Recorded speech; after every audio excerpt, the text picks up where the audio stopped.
we're going to run through a couple of features of Citizenserve, and I want to give you some help with navigation.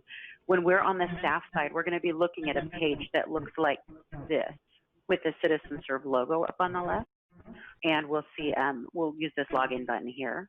But what we'll start with is the Citizenserve portal. So I'm going to open that up really quick. So as I load the portal page, the portal is going to have the city's logo up at the top. This is the test environment for Stanford. So I'm going to show you a copy of their production system. We're not going to make any changes on their side. But I wanted to tell you a little bit about the portal. We were built with HTML5 responsive design. So as Ray was saying, you can access the system through any device, through any browser. And if you come to it, say, with a cell phone, we'll just minimize this in the background. If you come to it from a cell phone, then the web page is going to display on that form factor. So it'll automatically resize, and you'll be able to scroll up and down and see all of the features that are available. If they access it through a tablet, then the display is a little bit bigger. Again, the menus are all here. This is an important feature because you can't dictate how your applicants are going to come to your site. And with Citizenserve, they can come through any means possible. So this is a configurable site. We can change the logos, the text, the font, the format. All of that is configurable to more closely match your look and feel. And your applicants can come here and get information about the services that you offer, and they can actually do their application online. We offer a number of services through the Stanford site. They're doing business and tax licensing and then permitting, and their development and zoning is here. Plus, they can do complaints. The services page is very helpful if we wanted to go to the development and zoning page. It gives a bunch of helpful information. These are breadcrumb trails you can walk your users through how to learn about the system. We can make these links. They don't use a lot of this functionality in Stanford, but it's configurable to you and your site. So you can walk your applicants through the process. And after they're sure about whether or not they need to apply, then they can go to the next step, which is to look at submittal requirements. So with Citizenserve, you're allowed to have any number of applications in the system. We are not limited by scope when we sign you up. And as your needs change over time, we can add more. So each application or permit type can have their own set of requirements documents, and they can also have its own workflow. So you have lots of flexibility with the number of items you list in the system. After your users are up to speed on whether or not, or what requirements documents they need, then they can go directly to apply. And we'll get there in just a second, but I wanted to show you some other features really quick. There's a search option, and with Stanford, you can do, say, a planning and or development and zoning search. You can type in additional information to filter your results, or you can just submit the search, and it pulls up 338 records. So with this system, you have even the ability to dial into these additional files and go directly to them. But if you didn't want to offer this much access, we could also write a report for you that would display just the information that you wanted to show. So we could do that under the reports button. We have many different types of reports available. This is on the test site in Stanford, and we're going here because they have a great development and zoning implemented.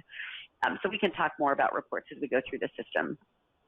The Accounts tab is where your users can register for an account. I'm going to pull this up to show you a basic online application. So with Citizenserve, anytime your citizens are requesting a service or the applicants are requesting a service, they're doing it through an online application. So Citizenserve uses about 40 different custom fields to build your applications for you. And it would be based on your paper applications to start with. And over time, as your needs change, those applications can change as well. So I want to show you just an example of what I'm talking about. This is an example of a custom field. This is a dynamic field. So if we wanted to select, if we were going to register as an architect, when I make that selection, I get a list of fields here. Anything with a red hash is a required field. Anything without red is optional. So these are the fields that they want you to input if you are selecting the architect type. If you wanted to select, say, a construction manager, your fields would change. You could see that they have a different set of required fields. And these are just options for you. You're not tied into using this form or anything from these drop-down menus. These are all examples for you of what can be built. So we would take this information and store it in the database for you. Then all of your applications would be built using custom fields.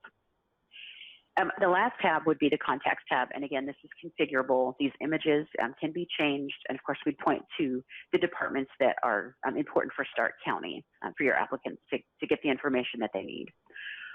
So from here, we are going to jump through. I'm going to say, everybody pretend that we're going to jump in as a developer, and we are going to submit about a subdivide application. So we're going to go back to that planning and zoning, development and zoning page, and I'm going to click Apply Online. I've already registered for the site, so I'm just going to log in. And now it's popping me into this application. So I'm going to select a subdivision of land. And then our subtype will be about a preliminary subdivision. We will call this a parcel subside. Now we're tied into parcel address here, so I'm going to type in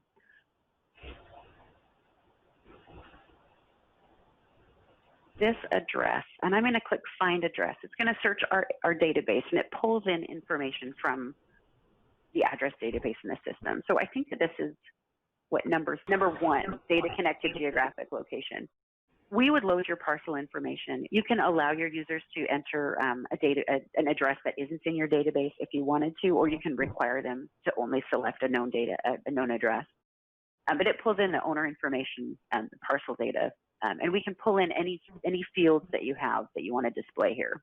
There are many other fields that are hidden that we'll see when we get in on the staff side. We're going to continue down and fill out this application. It's asking if there are multiple parcels on the project. If you click yes, you can enter that data, but for this demo, we'll just select no.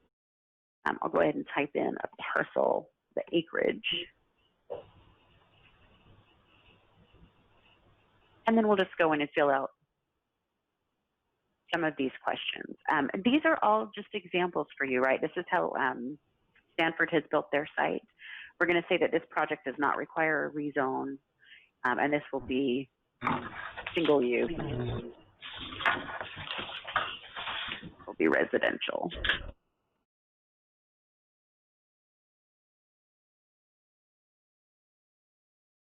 So now this application is pretty short, right? We just had just like 10 or so questions, and now it's asking for submittal documents. Here's how you would get your applicants to upload digital copies of their plans. We can select the file, and it's going to just open up a selection window from our computer. And I'm going to select the owner's affidavit. So this button allowed us to update or upload one file. It's a required field. This next one says select file, but it will allow you to upload multiple. So I'm going to select preliminary subdivision plan.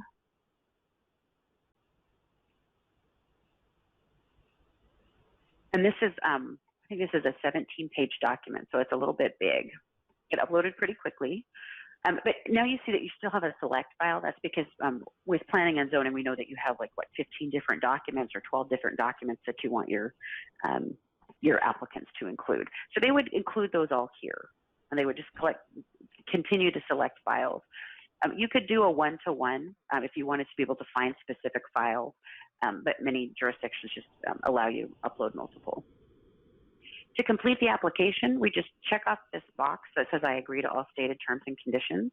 We have other options, like we could gather a signature if you wanted. You could have a real statement of terms and conditions. There are lots of options.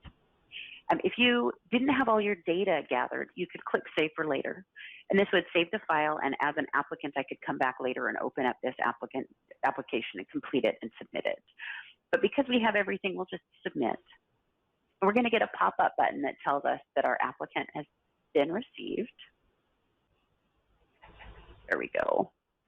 We'll click OK. And then in the background, I'm getting an email to my inbox that's telling me that my application has been received. I'm just going to pop that up for you.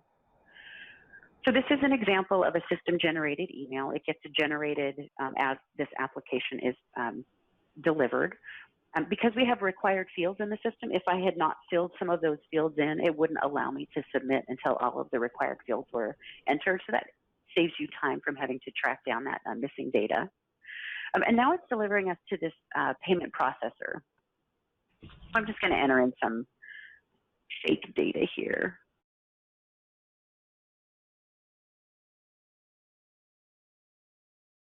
And the way fees work is we would import your fee structure so that whatever application was selected, the associated fee would be pulled up. So we'd make sure that the correct fee was associated with that application. And then you could take a payment through your payment processor and it would be logged here. So now when I go back to my account, I can take a look at my submitted requests. And here is our application. It's for a subdivide as the year, and then it increments the numbers up.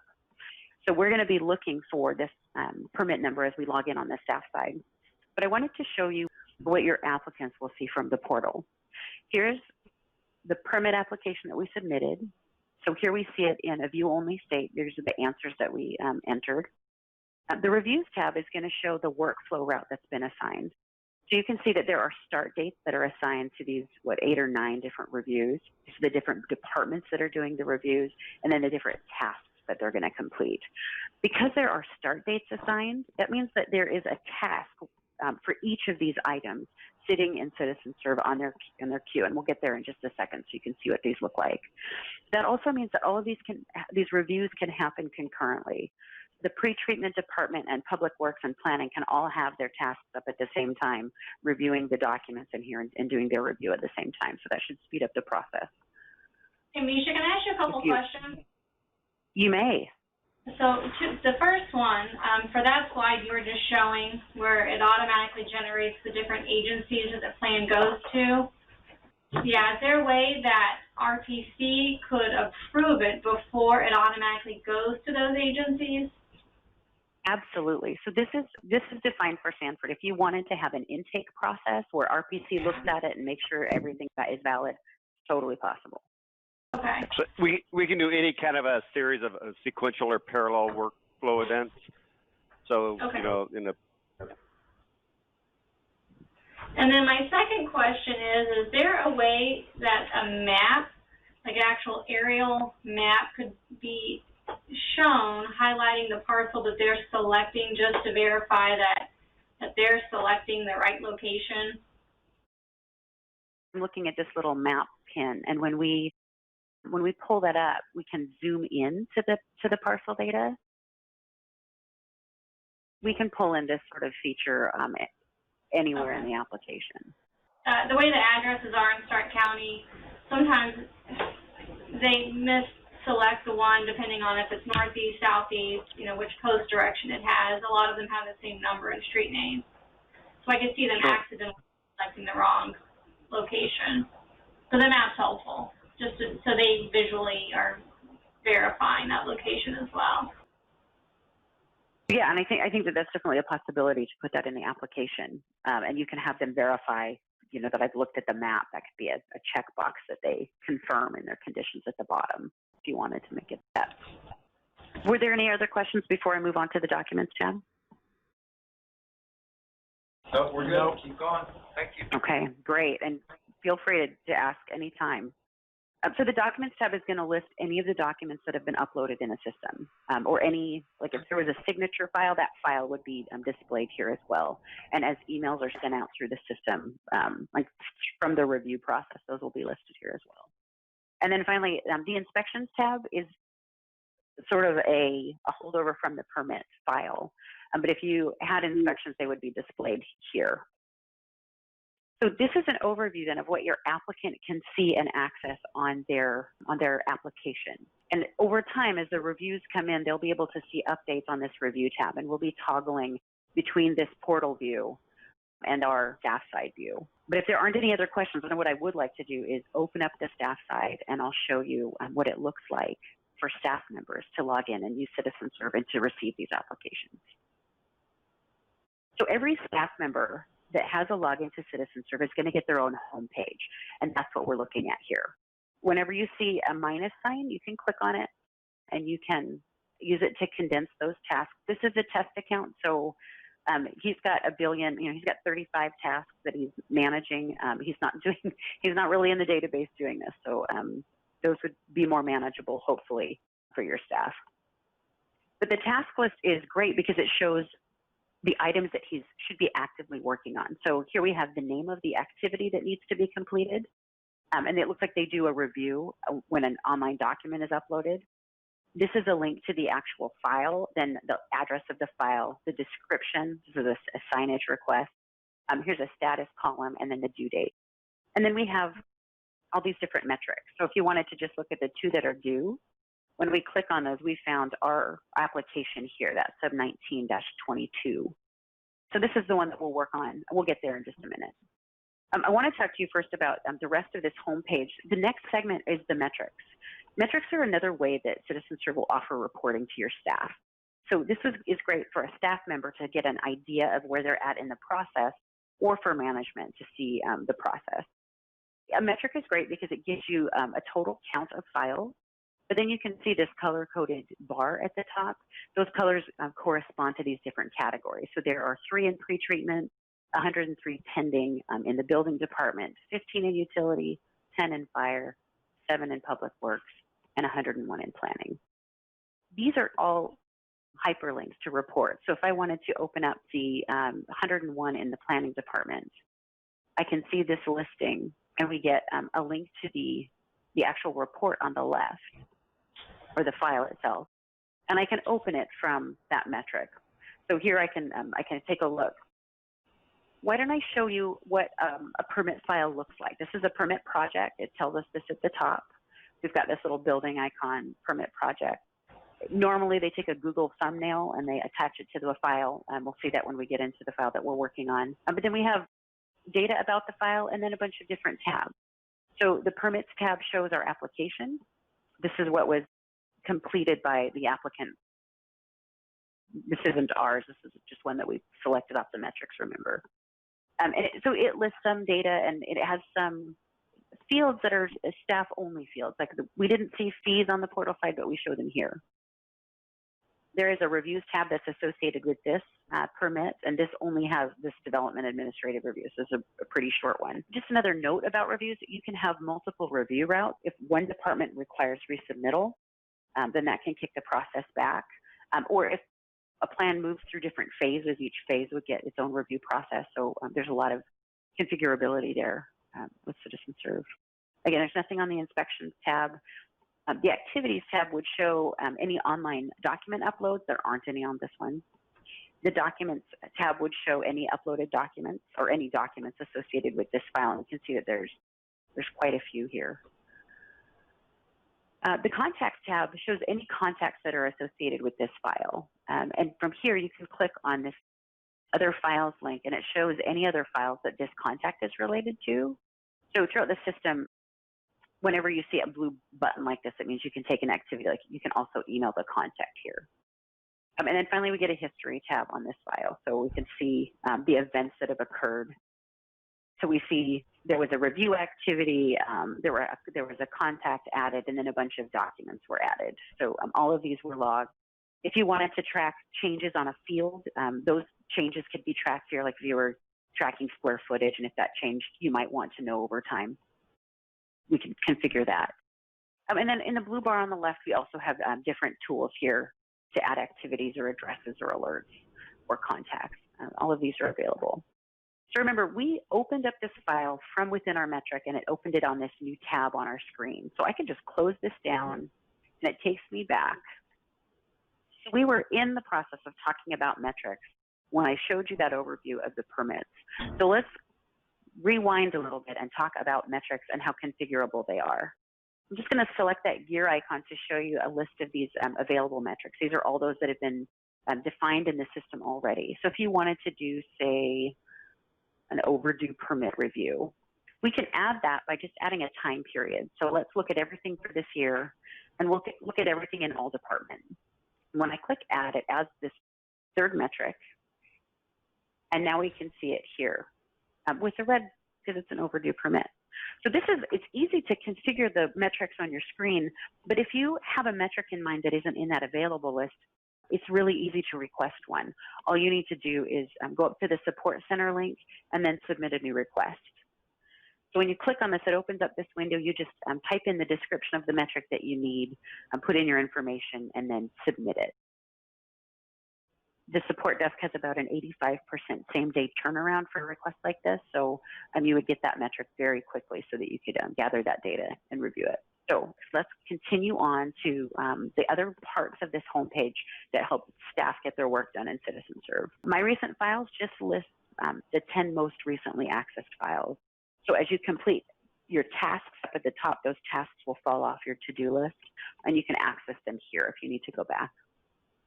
The My Link section lists reports or other activities that you do on a daily basis. And in the My Notes tab, this is a sticky note that will never lose its glue. You just click the box here, it'll make it disappear, and you can add new ones here. So the homepage is configurable to each staff member. They can just click on the gear icon there. There's a calendar tool that isn't in use by Jordan and the review team. He doesn't have to go out with a timed event. So his tasks just show up on his taskbar. But if he were an inspector, he would get inspections in his calendar. So he's hidden that. He can also reorder these things by moving his metrics up and down, or he can move things around and save them. So each staff member can configure their home page to make it useful to them. We also have links up at the top. Yes. Is there any way to make the contrast better, because the I don't know, everybody has the same problem. It's just kind of light, the lettering. Or is it that it's small, or is it? That was better. Okay. So the first thing that Jordan is going to do is, if you were going to look at our application, is he's going to open up the activity, and that's this name right here, Architectural Plan Review. And it is going to open up this permit project. We just looked at one of these permit projects from a metric screen. So we can see that we're under the Reviews tab, and we're on this activity type for Architectural Plan Review. And it's assigned to Jordan Smith. That's who we're logged in at. I wanted to point out this ... This is an ellipsis, and when we select it, it's going to open up the permit application in another tab. So here he can review all of the things that the applicant submitted, and he can do sort of a comparison from the applicant to his review screen in the other tab. One of the things that I wanted to show you is our document markup tool. So we have some tools up here. Here's the markup tool. Here's how we can just open a document. We could schedule a follow-up inspection, or add a document, or take a photo.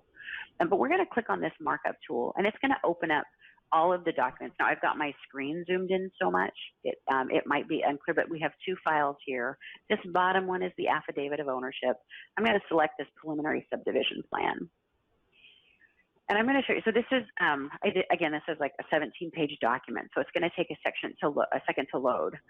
But I wanted to show you some of the different tools that are available in this markup tool. So this comes with Citizenserve. This isn't an add-on. It was developed a couple of years ago, and when it was made available, we didn't go back to our customers and say, we've got this great tool, there's an extra price if you want to use it. It was all rolled out. We can go ahead and we'll just add a stamp. We'll create a new one, and we'll say received. So we're going to name the stamp, and we're going to add the text that we want on the stamp. I before E, except after C. Okay, we can add a date, stamp, add a username, and we can even add an image. So we'll pull off the Sanford logo, and we'll include that. Now I'm going to change my my size of the stamp here. And we'll keep it red.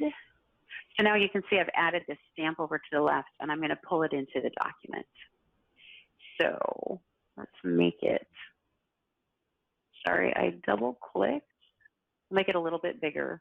I know that that you're looking at a bigger screen, so it might be harder to see. But we just added this stamp to the system. And I keep hitting the little the bars on the bottom right. Those are a comments field. So I can click add a comment, and I can just leave a note. Reviewed on, what's today? Monday morning. And I can save this. So will that stamp, can you auto save it so you don't have to recreate it every time? Your design? Yes, and in fact, the screen was so big that it didn't show that there was a way at the bottom to either save it to me or to share it with my department or to make it available to everyone. So when I click out of this, you can see that there are also these other stamps that are available that are in the system. But I don't want to apply that approved stamp yet. So I'm going to put this stamp here, and we're going to come back to it. I wanted to show you that there are some other features. I'm going to minimize these stamps so I can point out we can add different shapes, arrows, circles, squares, lines, squiggles. And we have some tools that we'll be using in a different user. And at the bottom, we can see this listing of all reviewers. And right now, Jordan Smith is the first review that's happened. So we see his name, but as other reviewers pop up, their information will be listed here. So I also want to point out that we have a comments book. So a comments book is just a collection of commonly made comments or notes on this review process. So we can gather these comments for you, or we can collect them from what you currently use. If you already have one, we would import those. These filter groups are really only for the engineering team, but you could filter them by group. And then we can just select a couple of comments. I'm just going to include these so you can see what it's like. These are not applicable to this review. I think that I'm going to just have to scroll out just a little bit. There we go. So I can see my save button. So we've made a couple comments on this document, and I'm going to save this off. So did you make those document or those comments as part of that stamp or not? I actually made the comments as part of the document as a whole. I used this comment book at the top. But if I select this, you can see that there's a comment book here. So, and we'll do some other reviews as a different user so that you can sort of see a contrast and compare of how we can do this stuff. So I'll go ahead and save this document. We'll come back to it, and that's going to save it to the file. And again, it's 17 pages. So he could go through and he could review all of these documents. And when he's done, we can see that this preliminary subdivision plan, this is our PDF file that we were just in. And he's got document comments here. And then on page 1, here's that received stamp. And here's the comment that I made there. So each comment is associated with an item. And of course, we can minimize those if we wanted. We have another document comment book here. So if we wanted to just make comments about the project in general, we could do that. But what I'll do is I'll add a completion date for today, and we'll select a status. So these are all statuses defined by the City of Stanford. This is a configurable field. You know, all of these options are configurable. We'll just say review complete, and we can save it. If we wanted to, though, we could do something like corrections requested, and we could send a notification out. I know that Stanford has, you know, a pretty hefty review process. They have a bunch of different people that are going to make comments. What they've chosen to do is batch all of those comments in one email after all of the reviews are complete, and then they send those comments out. Other jurisdictions want to send the comments on an ad hoc basis and send those comments out so that the developer knows sort of what's happening and what's being looked at and what maybe can be addressed concurrently with the review process. So I've clicked on the email option to show you an example of all of the templates that they have defined. So these are all different email templates that you can send out. I could say, you know, here are review comments or commercial plan review comments, and I could send these out. The ellipsis is how you select a recipient. So it includes the applicant, who happens to be me, so I'm going to select that. But there are also external contacts that are defined in the system. So these are all different users that have been defined, and you can add external contacts here. So if you had agencies that you needed to update on this, you could include them that way. And then these are system users, right? They're staff users, so you could also include them in this email. So I clicked save, so it's addressed it. It gives an automatic subject line. We can also add attachments. So we could include that subdivision plan, and we'll click attach. And now, because we've done markup, it's asking if we want to include our notes. So we'll say yes, let's attach those. And we will we'll show you the preview of this. There are many ways for the end user to receive this information if you wanted to email the plans, but you can also allow them to view comments, and we'll show that on the portal side. But here's their here's an email that includes the different users, right? These are all like Matt Minetto in the fire department has no comments, no comments, no comments. And here's Jordan Smith's comments in document review. So this is how they've decided that they wanted to do their review, and we can send this out. And this is just the preview right here. So we can send this document out, and this will go in email. Now, from the perspective of the applicant, they can also go into the portal, and we'll refresh this. In fact, this is probably hard for you to see as well. So in our review, we can look at the comments on the review. So here we have those comments that we selected from the comments book, but we can also go into the markup tool and view the documents by going to the Documents tab. And now this subdivision plan has this View Comments link, which is new. So then this will populate, and it will show us some different comments here as well. So maybe as we wait for this to load, I'm gonna pop back into the staff side. We have our completion date. We've sent out that review. I'm gonna just show you an overview of the review tab from the staff side so that you can see this is the name of the review route. And our first task, this architectural plan review, was done by the planning department by Jordan Smith. We just completed it. It gives us a status. It shows us due date, and now there's a completion date. So as these items come through as completed, you'll see those completion dates here. And you can also click into each of those and view those activities separately. So let's take a look at the portal and we'll see. Okay. So here we have his comment listed here and just that reviewed on Monday morning. And then he can go to the other pages in this file. I think what I'll do now is I want to log out as Jordan Smith. We've completed his step. We're going to log in as Michael Cash, who's also in planning, and he's going to do an engineering plan review. So let's log off here, and we will go into Michael Cash. So he's got the same setup, right? He's got a task list. We're going to look at the two. Oh, his isn't nearly so overrun. There's only 7 in here. I will pull up the 2 that are due. And here we've got, oh, he's actually got 2 activities. He does the engineering plan review and then a review complete. So he's going to, and this has a later due date. So it looks like they've spaced some work in or some time in that he can complete that review.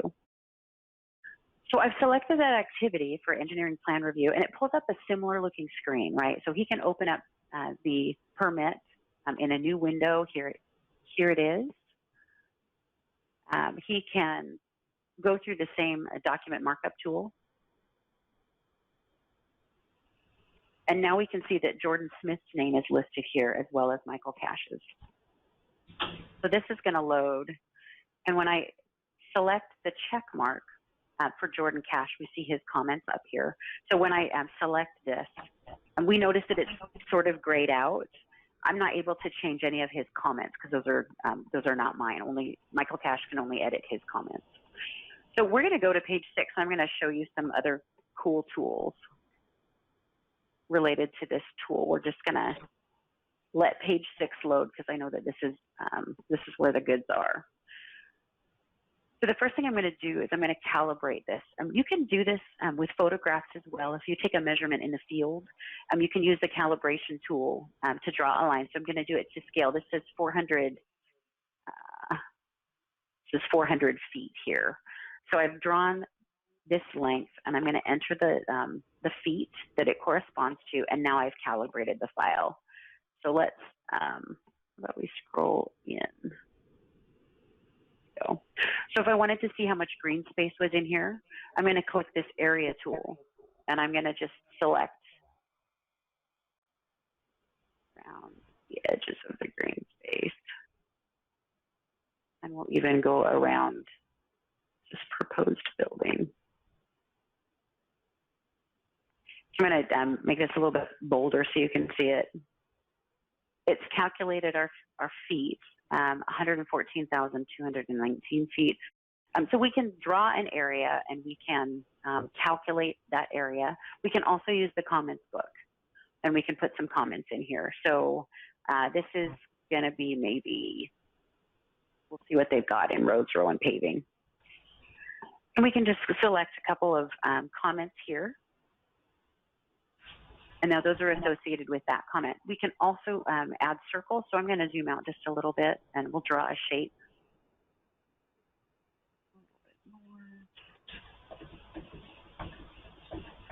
Maybe we'll draw a square around these.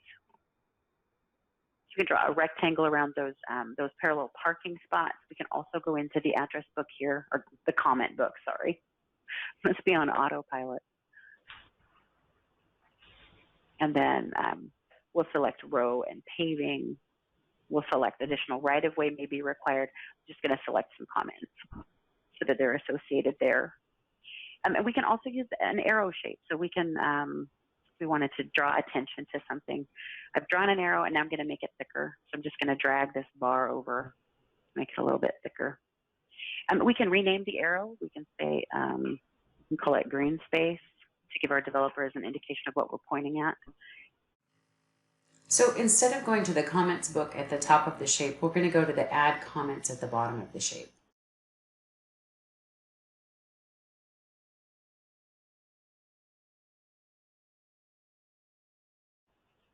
This is just adding a specific, like adding a comment of your own. So I just typed this in through free text. I can add comment, add comment, add comment.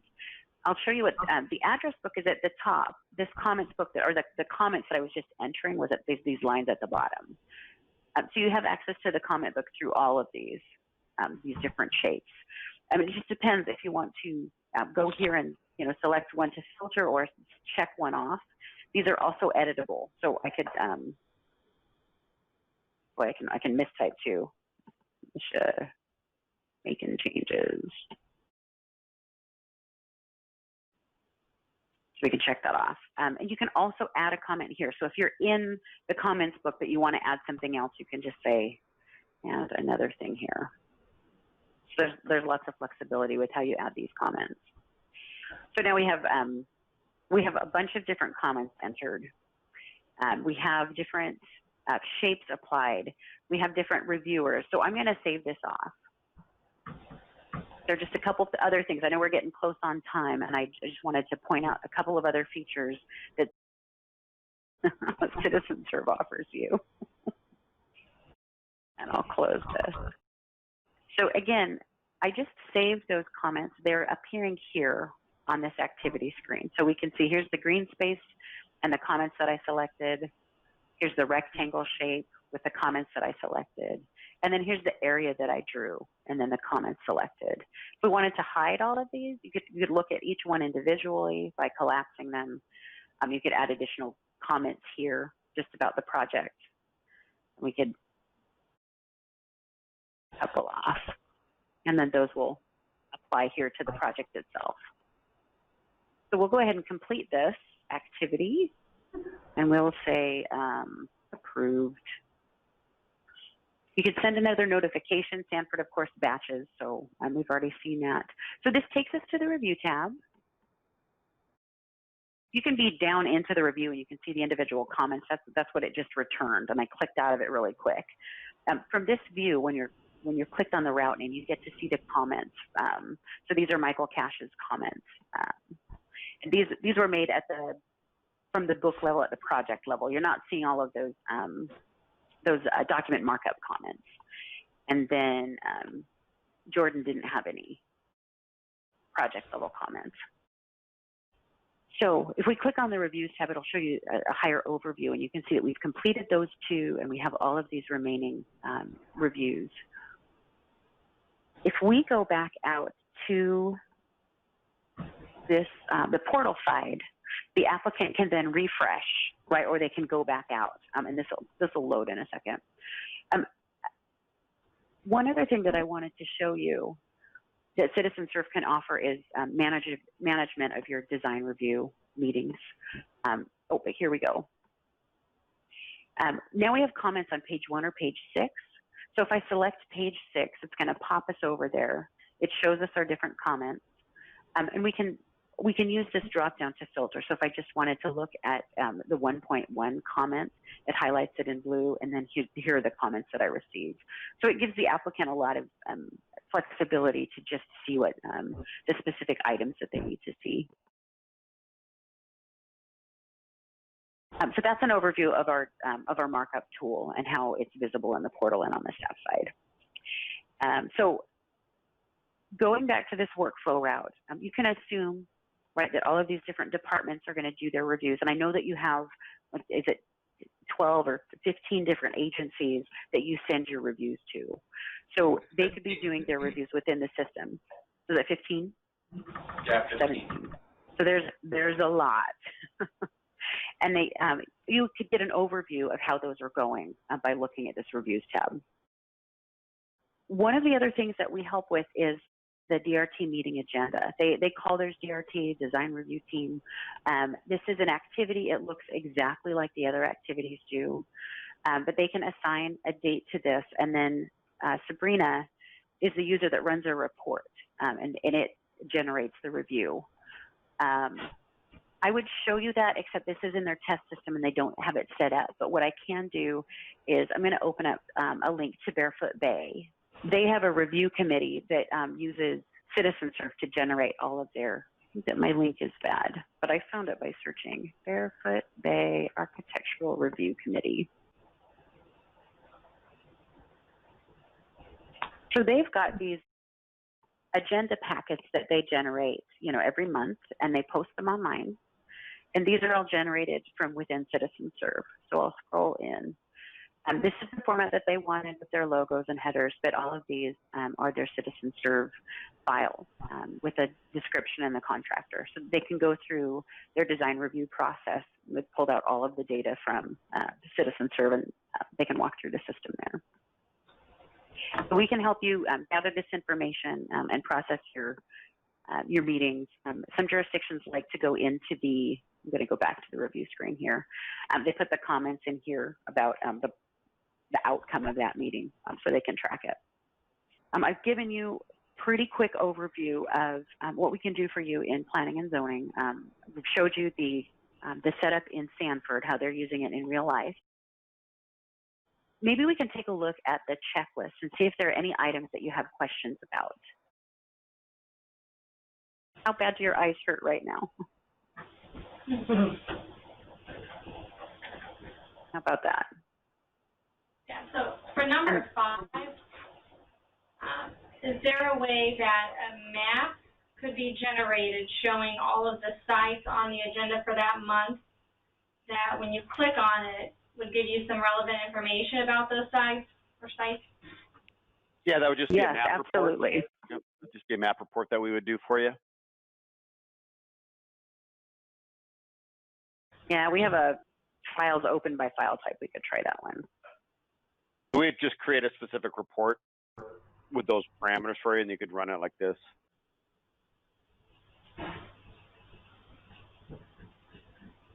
So this is in Sanford, Florida. There must be some test data in Oklahoma and Minnesota.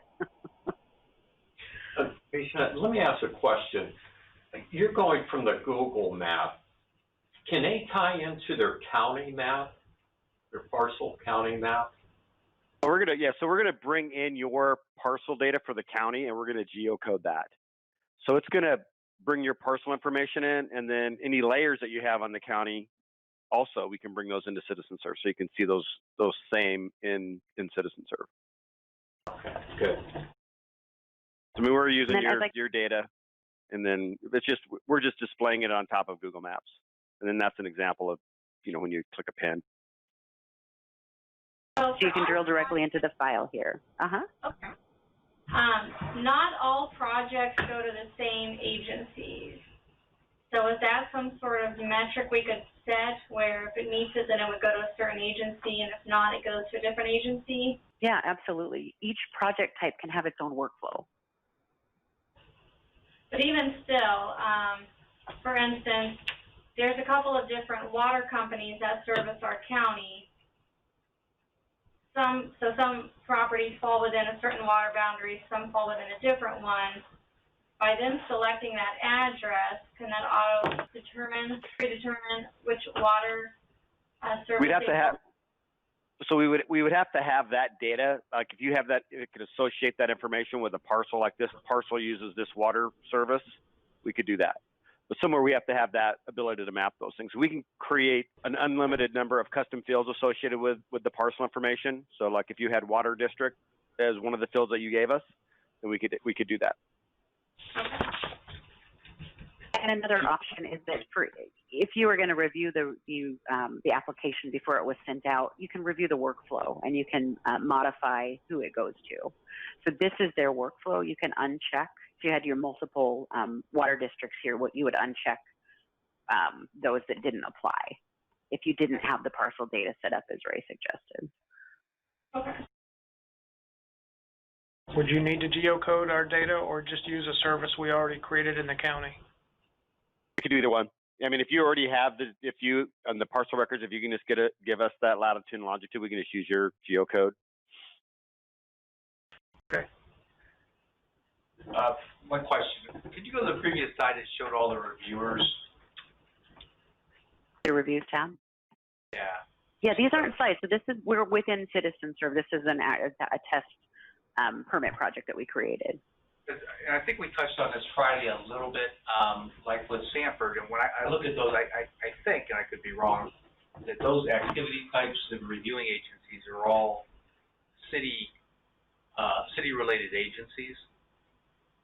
Well, they have utility and pretreatment, public works is, and planning is. But he's right. He's right. Go ahead. Okay. Because that's a bit of our challenge is we've got what I call internal stakeholders, which would be some other county agencies, but then there's external ones like private utilities and other ODOT, State Department of Transportation that are not, we don't have any control over those. And what type of access would they have, I guess? I mean, because one thing. So even though they're an external agency, we could set as long as they have a username and password, then we can set them up as like another department, and everything would work and act the exact same way. But they would have to have a subscription, so a username and password in Citizenserve, and then everything would work the same as if they were part of the county, and they're not part of the county. It doesn't really matter. Does it come with a particular number of subscriptions? It's a per user. Our pricing's out on the web, but it's just a per user pricing, and so you can just put in however number of users you want, and I'll give you an idea what the pricing is. I mean, it's kind of different that way. Like I said, we put a lot of information out on our web that most don't because we don't have salespeople. But the pricing is tiered, so the more users, the per user pricing goes down. How many users would you guys roughly do you think you would need? 17 or so. I mean, what do you think, Rachel? I think it would be more. Maybe more. How many? 20. Yeah, because we're dealing with all the different fire departments, different water companies, township zoning. So potentially, if we're having everybody submit to this. So 20 to 35. Yeah. I'd go with 25. You're going to find like 21 users. Annual cost is $37.8. When you go to 25, it's $37.5. Just because you're at that the top of the next tier. So from 11 to 24, it's 18. When you go to 25, it's $1,500 per user per year. So it's cheaper if you're in that next tier. Have, since a lot of the projects are location based, there's, in terms of total users, we may have 30 or 40, but each project itself is only going to have 15 or 16, depending on where it's at. Right. Okay. Thanks. I'm going to go back to that list real quick. Misha, we can see if there's any other questions there. You betcha. So on number 7, you can have a copy of your database at any time. It's always free. We can, if you wanted to have one monthly or whatever, but definitely it's your data is your data. If you were to need it at some point in time, we just give you the Microsoft SQL backup of your database. There's never a charge to get your data or anything like that. One of the issues here was the ability to download various types of documents. I think we were just talking about, we showed you how to upload submittal requirements to the application. Your users can also log into the portal and upload documents throughout the process of the project. And they can upload any type of document. And if there's any documents that you've generated, they can download those. And you can also, any report, like any list report, you can export as an Excel file also. How are you guys doing on time? Do you have more time? Do you want us to show you some more stuff, or how are you guys doing? I had a question about the comment book. Will the applicant be able to use the comment book, or is that solely for reviewing agencies? Solely for reviewing agencies. So they would normally read your comments. Now they can message you back if they have a question through the portal. Okay. You know, so you can communicate that way. But primarily, it's you're marking up the documents, and they're going to take those, and then on their in their resubmittal, they're going to deal with all the questions and all the comments on their resubmittal. And that email would go to that reviewer, or would it go to the main line, for lack of a better word? You could configure that. Yeah, you can really, anyone who's associated with the project, you can send them an email. But I mean, say the applicant had a question about the public works reviewer's comment. Could he email that public works reviewer directly? So he could leave a message. I was talking more about the leave a message component. So then it'd be up to each reviewing agency to check in on the project to see if the comment is directed at them. The message. Yeah. I think she's who gets notified that they're leaving a message? It depends on who you. So there's a matrix that we would set up for you that you kind of determine who those messages go to, or they can reply back. A lot of times you're just going to send them those comments in the email, and they're just going to reply back in the email. That's probably the most common way that it goes. Yeah. So the email will be generated from the portal, and then they'll email back. Will go directly to our email address. Yeah, it'd go direct to the person who sent the email, or if they did a reply all, it would go to everybody. Okay. So I think we're okay as far as seeing the system. It certainly is pretty powerful. A lot of things that can be done, and we just need to kind of kick it around in terms of how it interfaces with what our process is. So we've got a lot to maybe talk about on our own, and then maybe get back to you. Perfect. Yeah. Well, we'll just hold tight to wait here back from you. If you have any questions, please feel free to get a hold of me. We really appreciate you taking the time. It was very enlightening, at least for me. So. You bet. Thank you guys very much. Have a good day.